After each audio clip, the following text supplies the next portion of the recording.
Before we get started, I just want to make sure we're all on the same page. Basically, the way that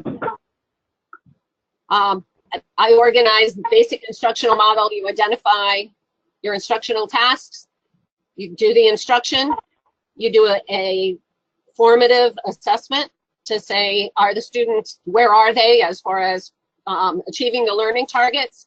You reteach what they've missed, and then you go on and can reassess before moving on to the next module. Pretty basic model. We're good so far? Somebody nod their head. Okay, good. Thank you. So let's talk about assessment for learning and why we want to craft authentic tasks. The first question, obviously, to ask is why authentic tasks? And the reality is that relevance for students creates engagement with the material. So the number one reason that we go through this entire process is because we can actually help students become more involved and engaged in their own learning. And we all know that when students are fully engaged in the process of learning, more learning happens faster. Now, on your handout, and you all have a handout right on the front page, I've given you a whole lot of reasons why you might want to craft authentic tasks, including things like they're more realistic. They help students make the connection between living and learning. They add some unfamiliar elements. And the best part is that by creating engagement, hi, Sean. He'll be back. He'll be back? Okay, good. He's already seen the show. Okay. They help learners, evaluate their own learning. It's a little bit more real world. How many of you did a science project when you were in elementary school or junior high? How many of you remember the subject? And they were you remember it, right? You remember how much you slaved away, magnetism, or you did that potato to a light bulb, or created a volcano. Those were those were the biggest. Science projects are really good examples of learning assessment tasks. And the funny thing is that none of you probably remember any of your multiple choice tests from elementary school, but you do remember that science project, and probably some of those other projects where you had to build, a forecast in a box, or you had to do some other type of learning project. So we know that long-term learning and retention are some of the major reasons that you want to create tasks at this level. And the fun part is that they're really easy once you have a model and you have a process. So I hope I've convinced you that you really want to give this a try. And my goal today is to show you a way to make it, it's not totally painless, but as painless as possible to creating a really good, useful learning project. Any questions so far? Everybody's good. Terrific. The 3 stages of creation are shown right there on the bottom of your handout. There's the 2 steps in the design phase. There's 4 steps in creating, and then 3 steps in actually figuring out how we're going to score the task. All of them kind of follow, as long as you start from the top and end up at the bottom. I think you'll find that the whole process moves along really nicely. I'm going to show you. Well, how many of you are familiar with Bloom's taxonomy? Probably everybody, right? Yeah, Bloom's taxonomy is like one of those discoveries when you get into instructional design or into education. All of a sudden, Dr. Bloom gave us the words in our pockets to write better objectives. It actually allowed you to get out of writing understand or explain or determine or decide or compare, and it actually gave you a whole world of verbs to use in writing objectives, which you could then turn around and use to craft to write better questions, hopefully. But the whole idea was to not always leave your students at the understand, apply, level, but to actually help create higher order thinking skills, or at least to write objectives that indicated that that would happen. My goal today is to actually introduce you to a different model, which is actually laid out on the inside of your handout. So if you go ahead and open your handout, hopefully, you should have 2 pages that say Marzano, Pickering, and McTigue's Dimensions of Learning Model, 7 Categories of Learning Achievement. Yes? Yeah. No. Yeah, we're good. Okay, terrific. Because Dimensions of Learning is the secret sauce that allows us to actually help students learn at the level that we intend for them to learn. I'm going to go ahead and very slowly walk you through the process. If you can hang with me and look at your handout,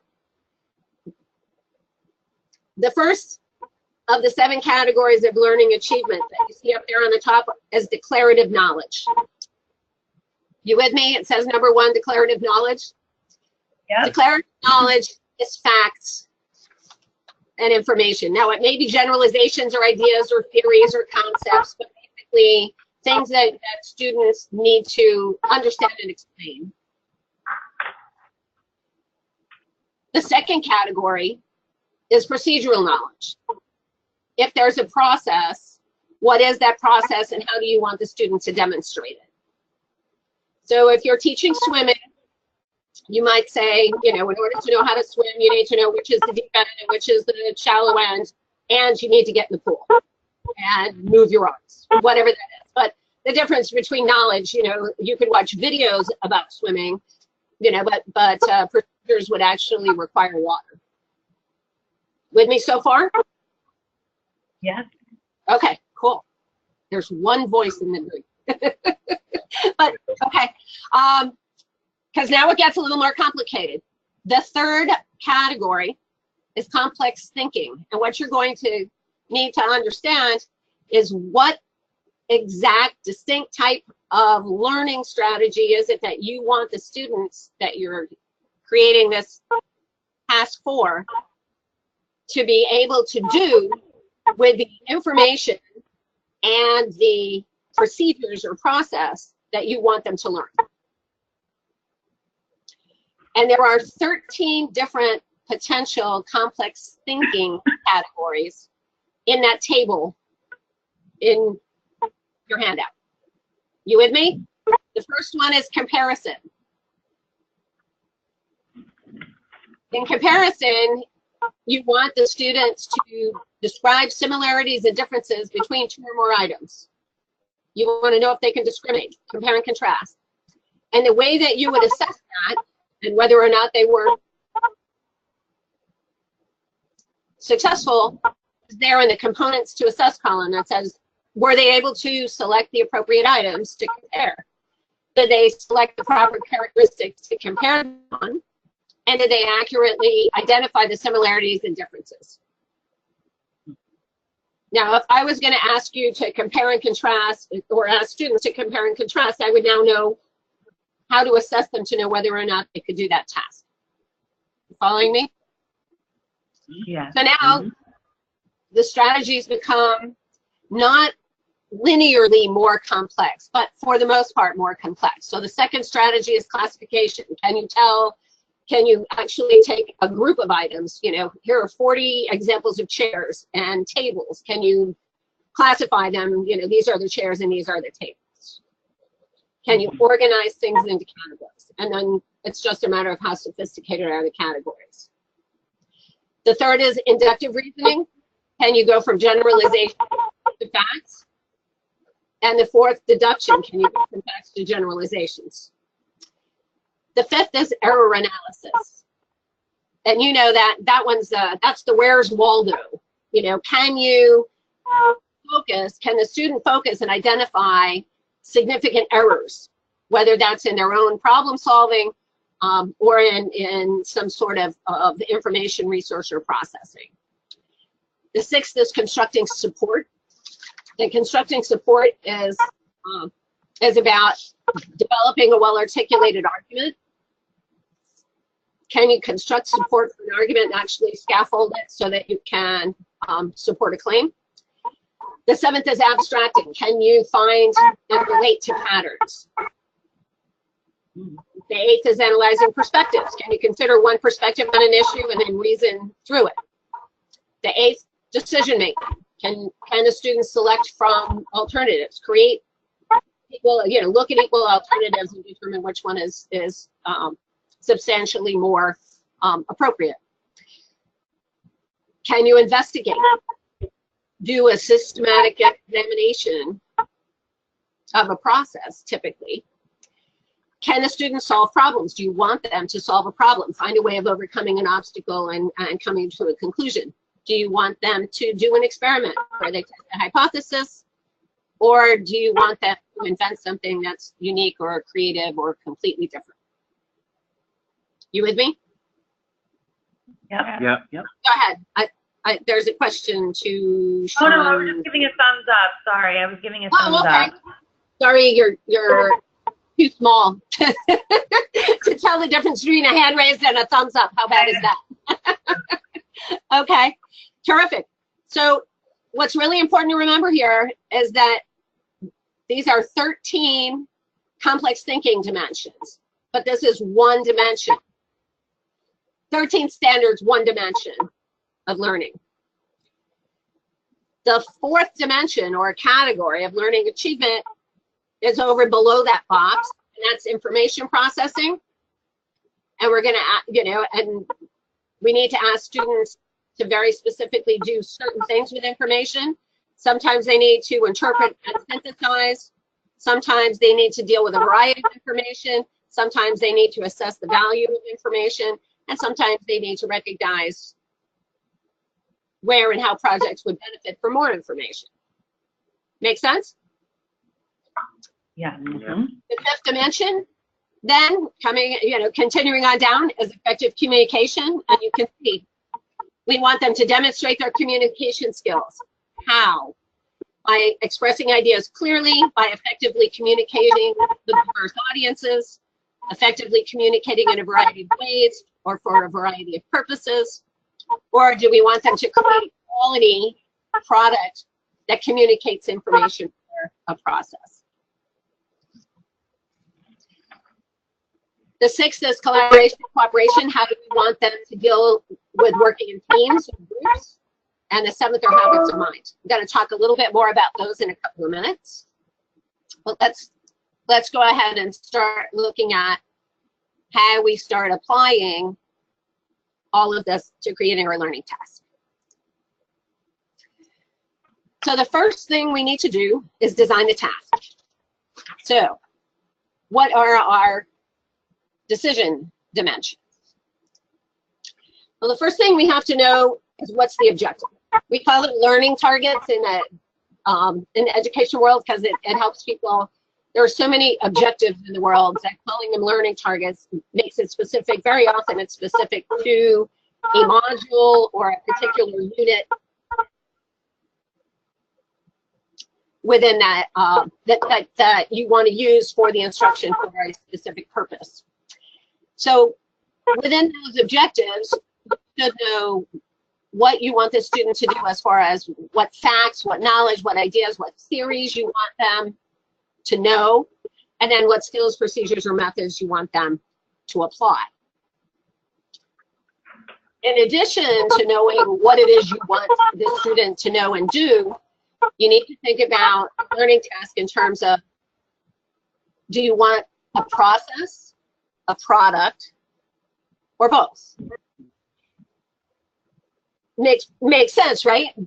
So for instance, so if you wanted them to create a science project, you might care about simply the outcome, the product, the actual project, but you might also care about how they got there. You might want to look at the process of designing that project, or you might not. And it very much depends on what it is you want your students to do with the information you want to know as to whether you want to process a product or both.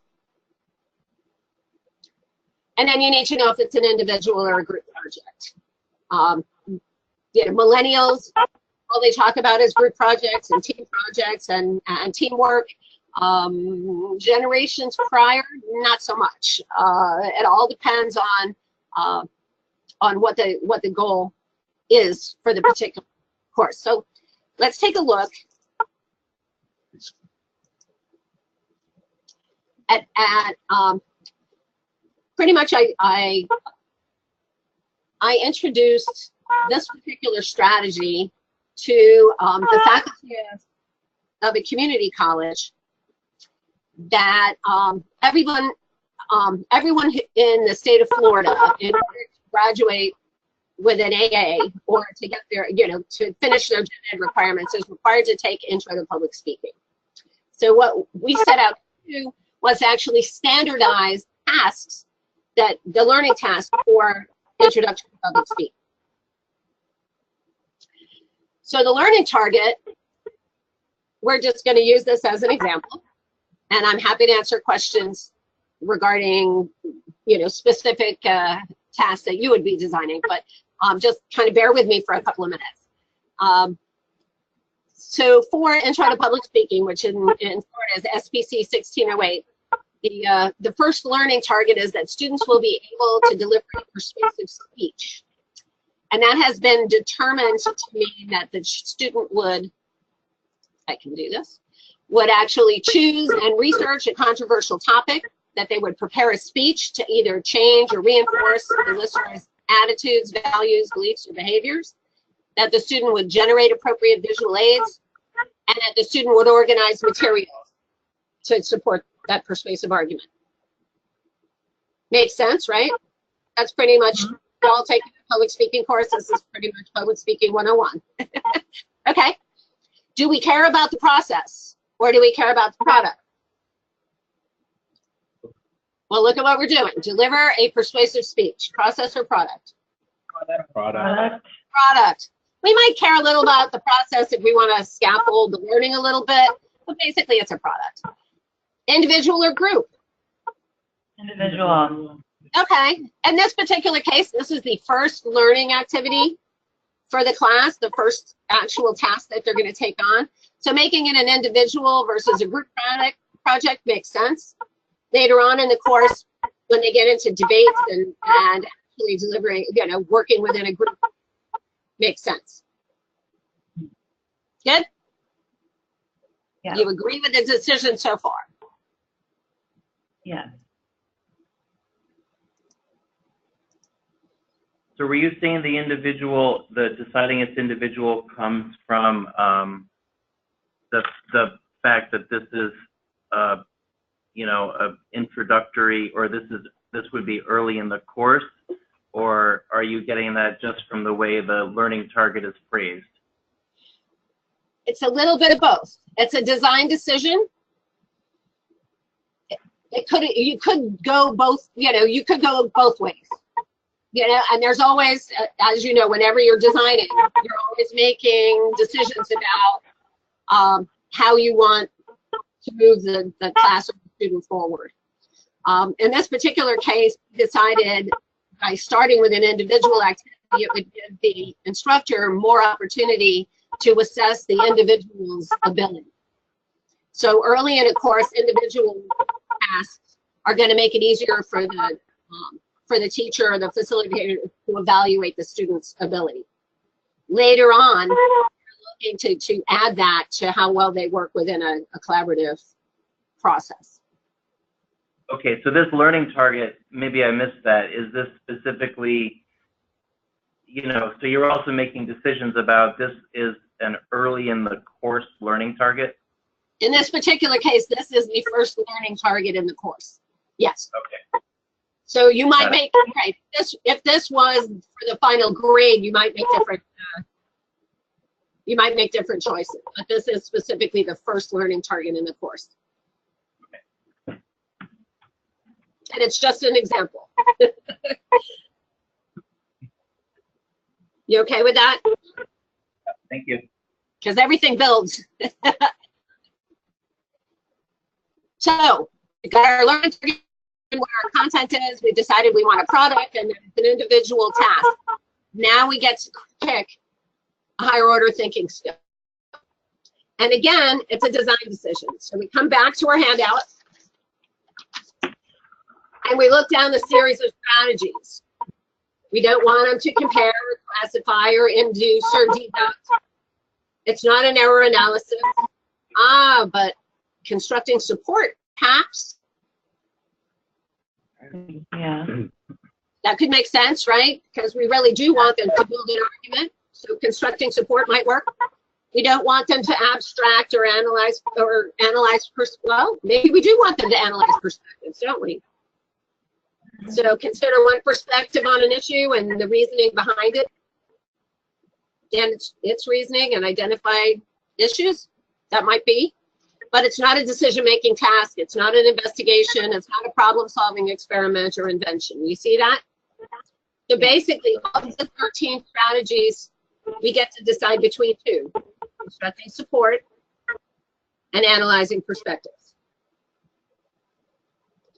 You with me? Yep. Does that make sense? None of the others really make sense. We've gone from 13 to 2. And we make a design decision. In this particular case, because we want to see how well they build their argument, constructing support at this point in time makes more sense because it's an entry-level activity than analyzing perspective. So we're going to pick, because we're the designers and we choose constructing support. So I have a question. This is Mark. Hi, Mark. How did we determine it was complex thinking and not something else? Excuse me?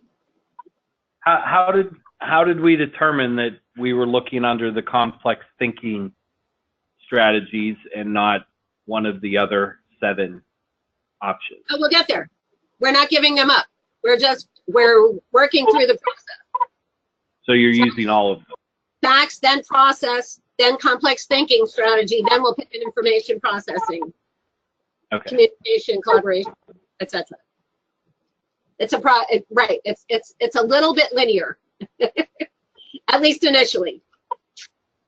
So the first thing we have to do is decide. Yeah, I guess I was just equating it kind of to Bloom's, whereas you're kind of looking at one level. This is the level that I want to be at, and these are the objectives to meet that level. Whereas this one, you're looking at all the levels, I guess. Is that more correct? of a process than a hierarchy, because Bloom's is a hierarchy, and you say, okay, we're going to be, comparing chapter or something. So this is not a hierarchy, because it looks like a hierarchy. Level Yeah. 3 is a hierarchy. It's more a process. We're going to go through 4, 5, 6. Yeah, Gotcha. the third step is a hierarchy process. Right. Yeah, the complex I got thinking dimensions, the fact is certain types of material lend themselves to certain types of thinking skills. Got it.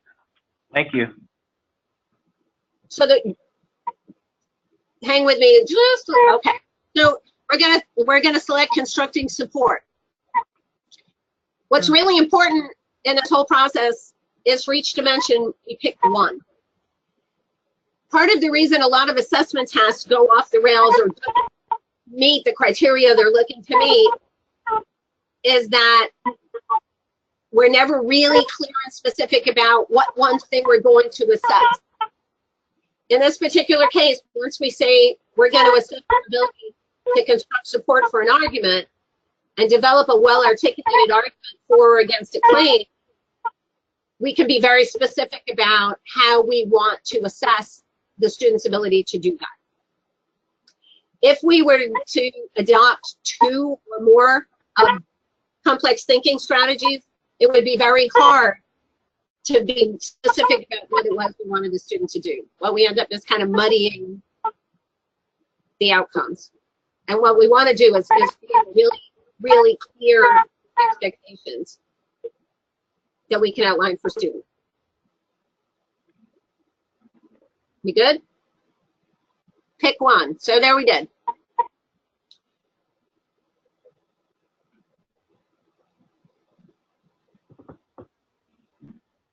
So there, this is basically where we are. We want them to identify two or more perspectives, use sufficient resources, develop adequate visuals, construct support, articulate sufficient or appropriate. Where did all of that come from? 1, 2, and 3. It's right there and under constructing support. Do you see how we just kind of moved the requirements for constructing support onto our design document? So our design document, we now know what knowledge, what skills, and what abilities we want to apply. So now we're ready to craft our task. So first draft. For 30% of your grade, you'll need to present a speech about a current controversy, accurately identify a claim requiring support, identify two sides of the issue, choose which side is correct, and provide sufficient and appropriate evidence for your claim, and be prepared to qualify or restrict your claim to correctness if that's necessary. Karen, can we take just one step back? Because I missed where we got the declarative and the procedural requirements. Okay. Just in the connection there. Yeah. She mapped. Yes, on the mapping is where. So it's under the component, right? The other, Okay. gotcha. No, it's the next Next slide. one. Yeah, that one. So, There you go. Intro to public speaking. Here's what we want the student to be able to do. Choose a research controversial topic. Prepare a speech to change or reinforce listeners' attitudes. We want them to be able to generate appropriate visual aid. And we want them to organize material and purpose. This is what we want. These are the learning targets, and this is the content we want to reinforce with this assessment. And then, And obviously, hopefully, this is what we're teaching in the course. So, you know, we're going to teach them about, you know, what creates a controversial topic, and, you know, why do some people have attitudes and values and beliefs and behaviors that are different from other people's. That's the sort of content that you would have in a public speaking course. Visual aids, you know, relate to different ways of being created with information. And how do you go about putting together a persuasive argument? So that's what we want them learning. Does that make sense? Yeah. So this is the content that we're then going to take through. We're going to select the higher order thinking skill, pick one dimension. So we want them to be able to identify two or more perspectives, and then develop sufficient resources and adequate visuals. And then construct support, articulate evidence. And then we just draft our first draft. So, Karen, when you're talking about the focus, when you said to pick one, that's really just specific to the complex thinking, right? Yeah. Because Yes. right. And then you can still have a couple of the other elements, like you mentioned, declarative and procedural with that. Yeah. But when it comes to, then when it comes to complex, it's just picking one. Just pick one. Exactly. So you've got to know, you know, what's within the learning target for the, you know, within the objective. And you've got to know what it is you want the students to be able to know and do in order to actually apply the higher order thinking skill. Okay, thank you. And then you're drafting, so then you go into your first draft. Got it. And what's nice about using a model like Marzano is that look what happens. Accurately identify a claim requiring support, provide sufficient and appropriate evidence, qualify or restrict your claim. You see that all of those came right out of your components to assess. Mm-hmm. But then aren't you, I don't know if I want to use the term ignoring, but then you're not, because I know the other one you chose was analyzing perspectives, which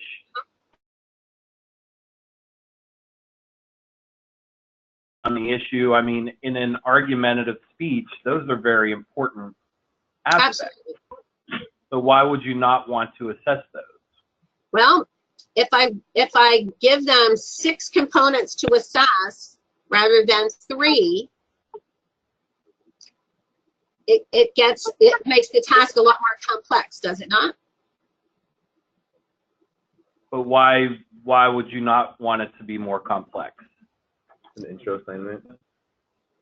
Because I want the student to be able to focus very clearly on the skills and thinking skills, on the process, procedures, and thinking skills that we're identifying as crucial early in the course. Okay. That's like a And quick analyzing solver. perspectives, Yeah. when they can't yet construct, you understand that they can't yet necessarily construct support for an argument. We don't know that they can do that.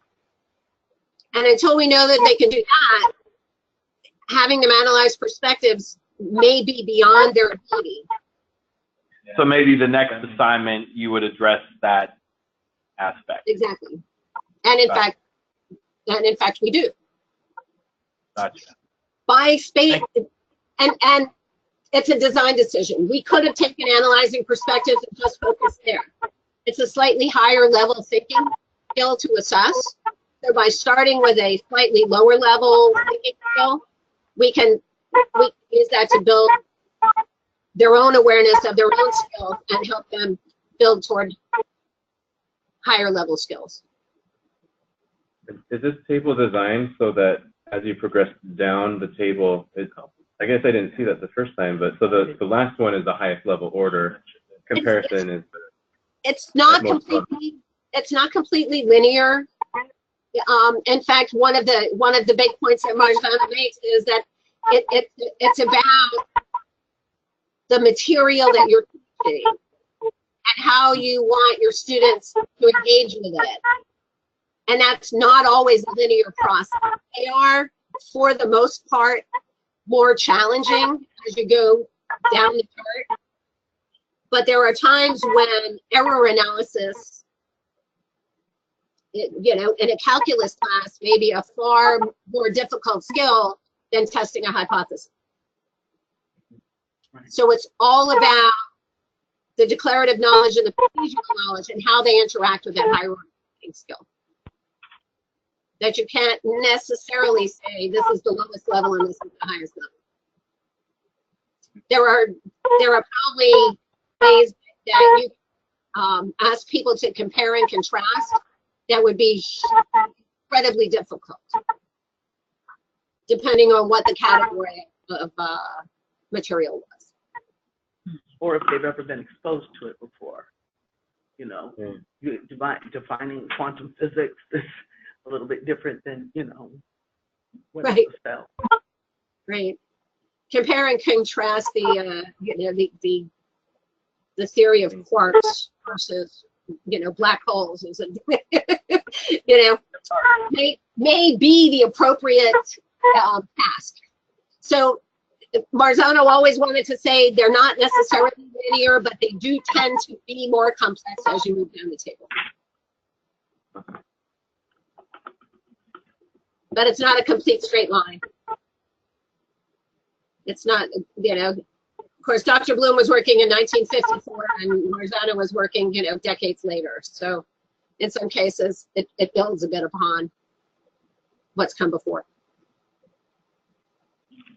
You good so far? You see where I got all of this, how this got built exactly by simply taking those components to a set and plugging them in to our content? Mm-hmm. That's what makes this so much fun is, we haven't broken a sweat yet, really. Just make the design decisions and then turn it into the first draft of a task.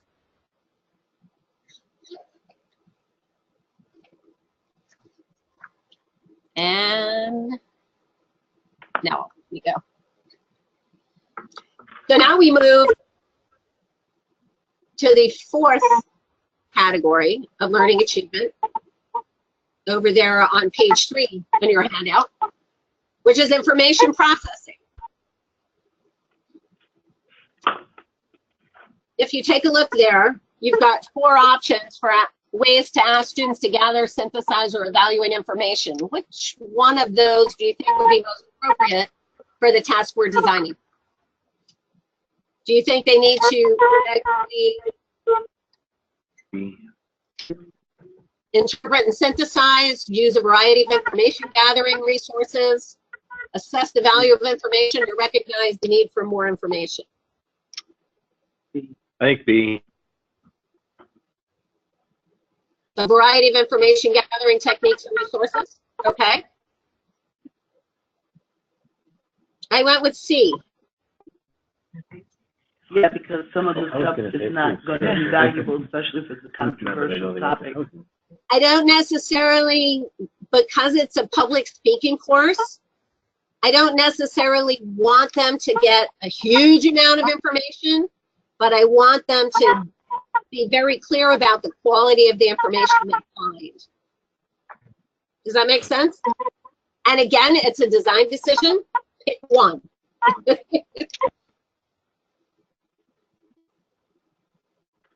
Emily pick one. So in this particular case,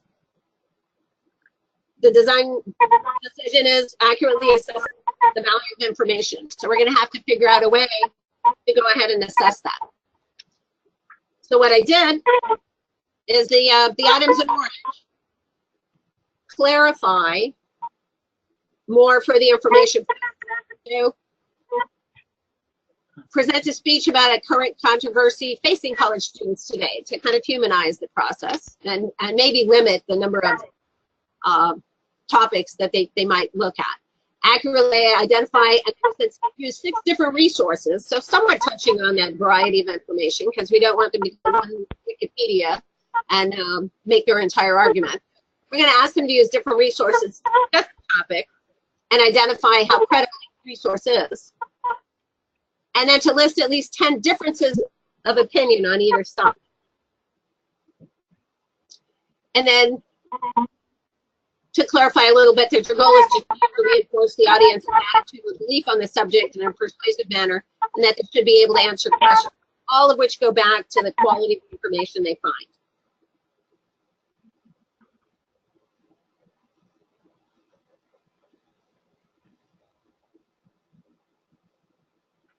You follow me? I'll give you a second. Okay. Just continuing to develop the task.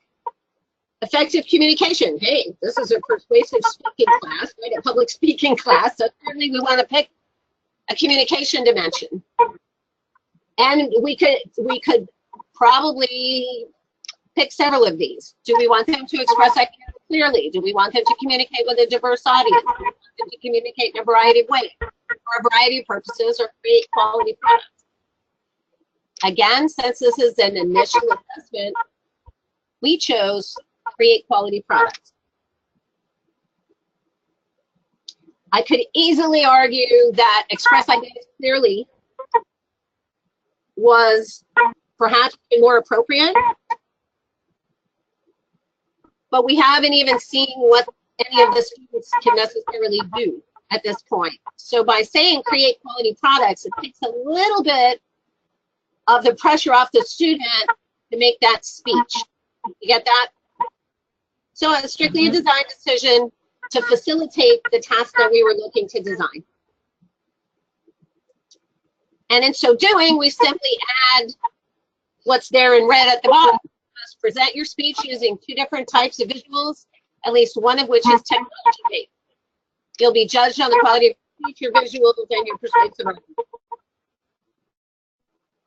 Again, all we were trying to do here is to say what we consider to be a quality communication product. So we're saying in order to communicate here, we want you to use 2 different kinds of visuals, and we want you to focus on the quality of your speech and the persuasiveness of your argument.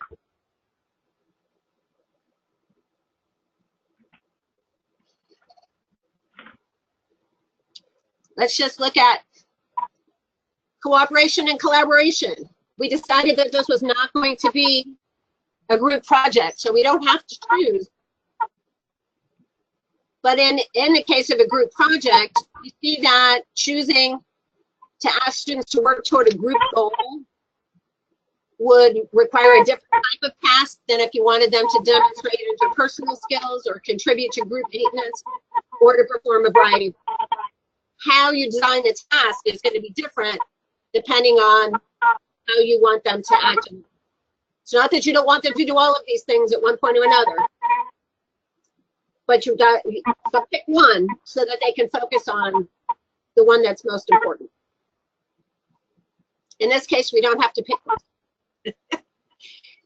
And then the final category is habits of mind. Elementary school teachers, in fact, school teachers in general who see their students on a really regular basis, tend to focus more on habits of mind than most adult educators or college designers. Habits of mind are helping students actually learn to be more effective thinkers, actually help them develop the skills to make them more effective in their thinking. This is not always required. But it's nice to think about, are you trying, and is it worth your time to go ahead and build a skill building opportunity into the task?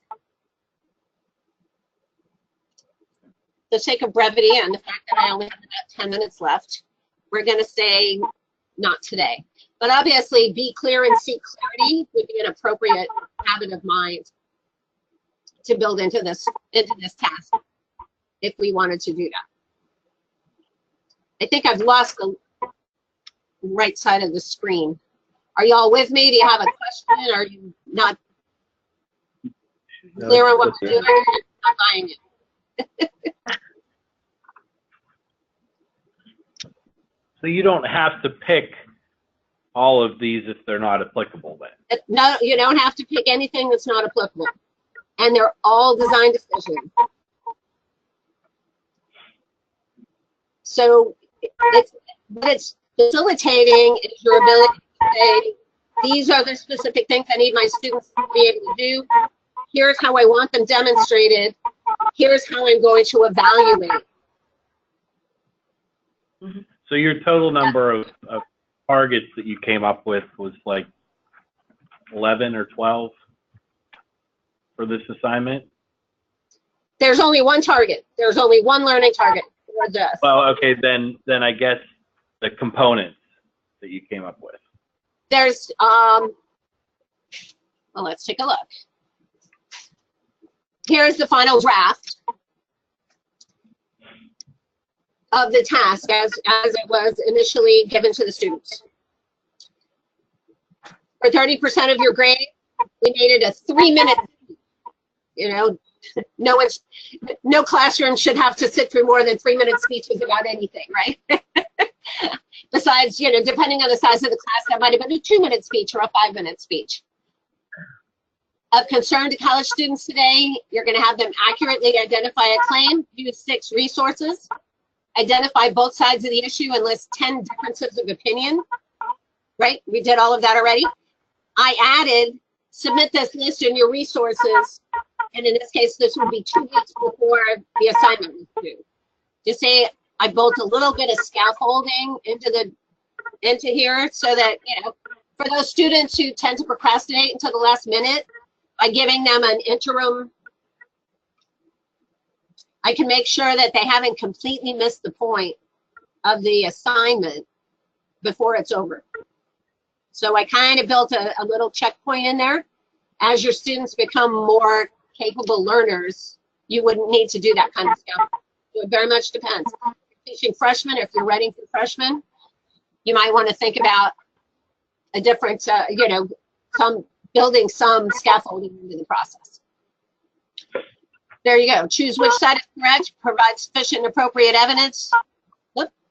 Your goal is to change or reinforce their attitude. Be prepared to, you know, qualify or restrict the claim, anticipate and answer questions. You'll be judged on the persuasiveness of your speech and the effectiveness of your visual. Looking at that, do you think most students could understand what was expected of them? Yeah. Very Very specific. detailed. Do you think that your students could develop a rubric to determine whether or not they met these criteria? I think so. For themselves? For themselves, Yeah. even. Could you and I sit here and in about 5 minutes develop a rubric that would be appropriate for this task? Yeah. Look how easy it would be, right? I don't know if this shows, so I'll use this. Was it a 3-minute speech? Was it something controversial for college students today, or, you know, elderly senior citizens today, or whoever you wanted, right? Did they accurately identify a claim that required support? Well, if they didn't, then we're done now.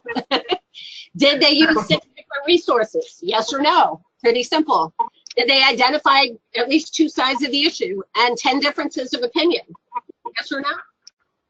Did they submit the list by the 31st? Did they choose a side and say why? Yes or no? Was it persuasive? How would you determine that?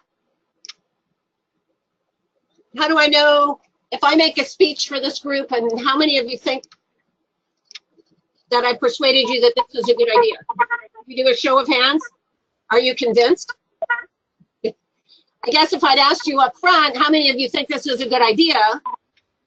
And then at the end, I asked you, how many of you think this is a good idea now? I would know whether or not I'd been persuasive. You see that? So a rubric could simply be a pre-test, post-test kind of question for the student.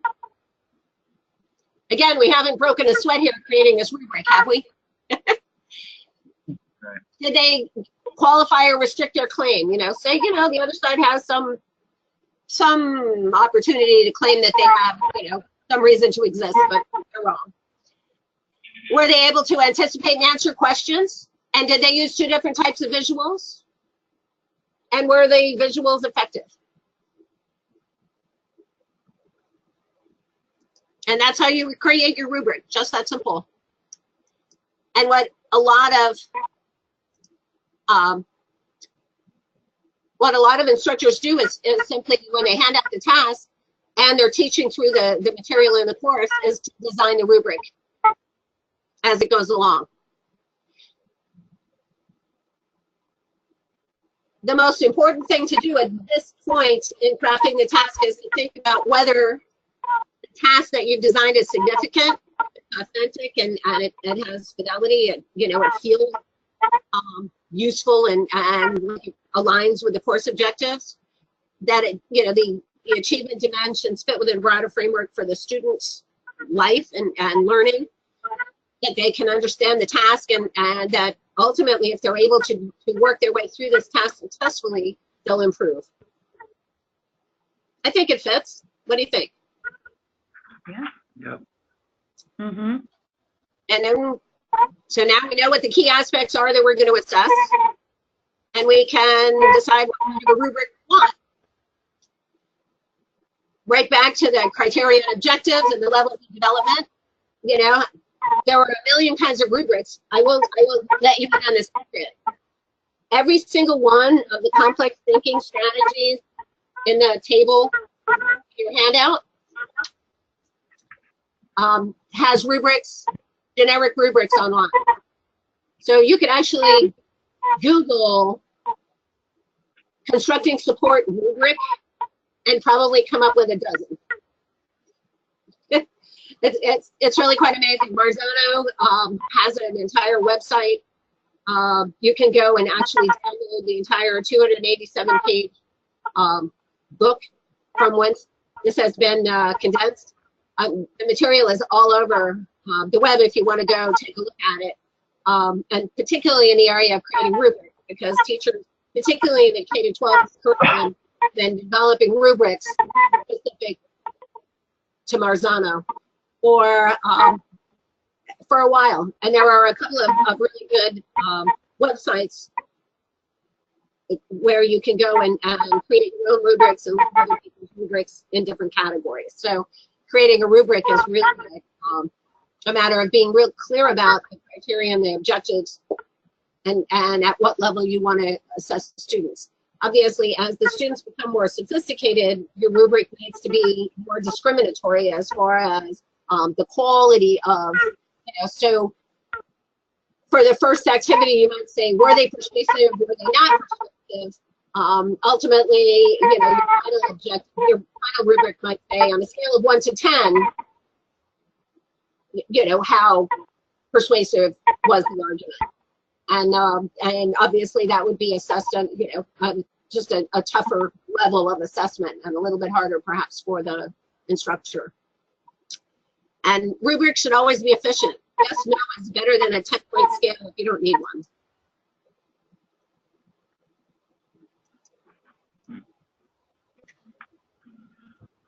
So there's our final draft. We're going to ask a couple of questions like, do we want to just score the overall outcome, or do we want to score a very specific thing in between? And do we want one rubric for the entire course, or do we want one for each? And then we can decide whether we want the students to be involved in the process of designing how they're going to be evaluated, or if the instructor is going to make all of those decisions. And we're done. Exactly at 3 o'clock. Well, I hope that I've been able to persuade you in the time we had available that there really is a process, which, by the way, is on the back page. There's a 10-step process on the back page and a copy of this slide in a slightly different color on the back of your handout. So pretty much this handout becomes your little roadmap in designing learning assessment tasks.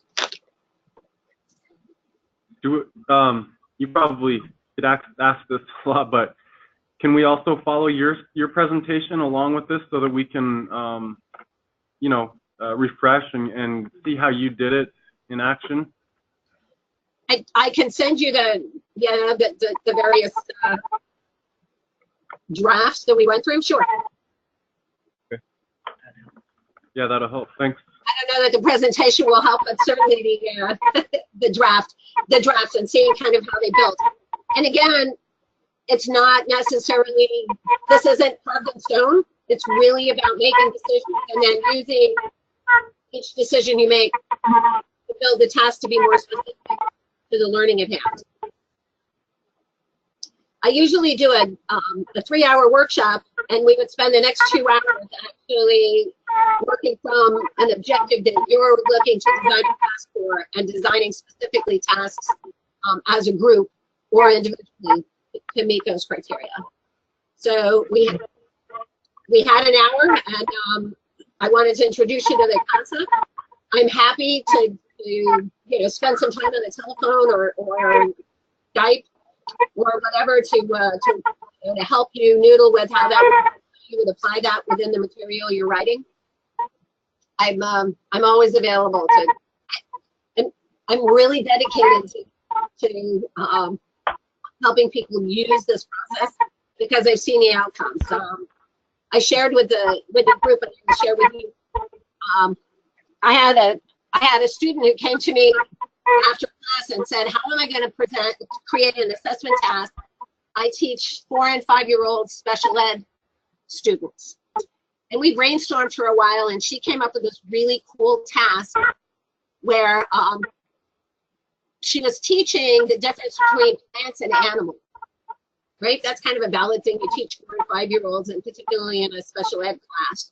She had some very capable students and some less capable students.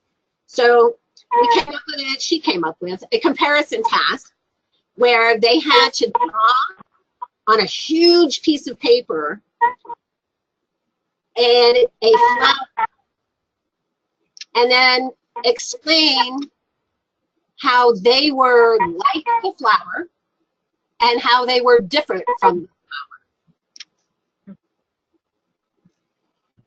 Now that would be an appropriate task for 4 and 5-year-olds, even those who might have different ability. But look what she was able to do. Right there, she had the components to assess. Were they able to select appropriate item? To compare. Did they draw a flower? Did they select the proper example of characteristics to make a comparison? And did they accurately identify similarity differences?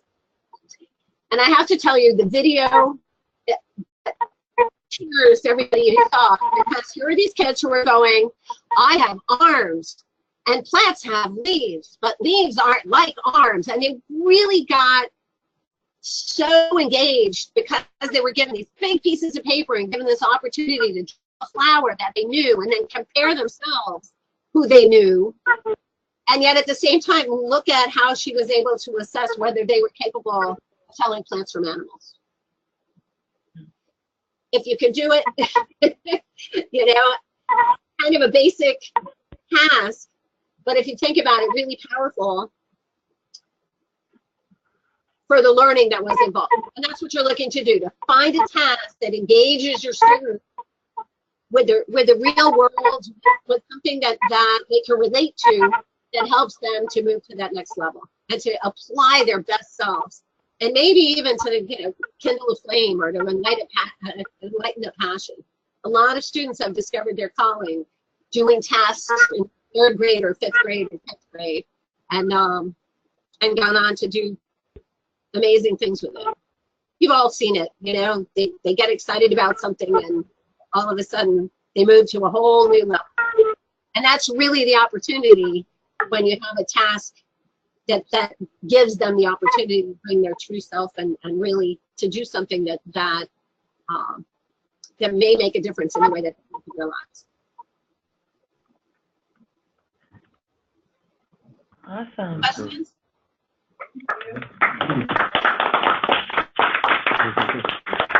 Thank you. I know it's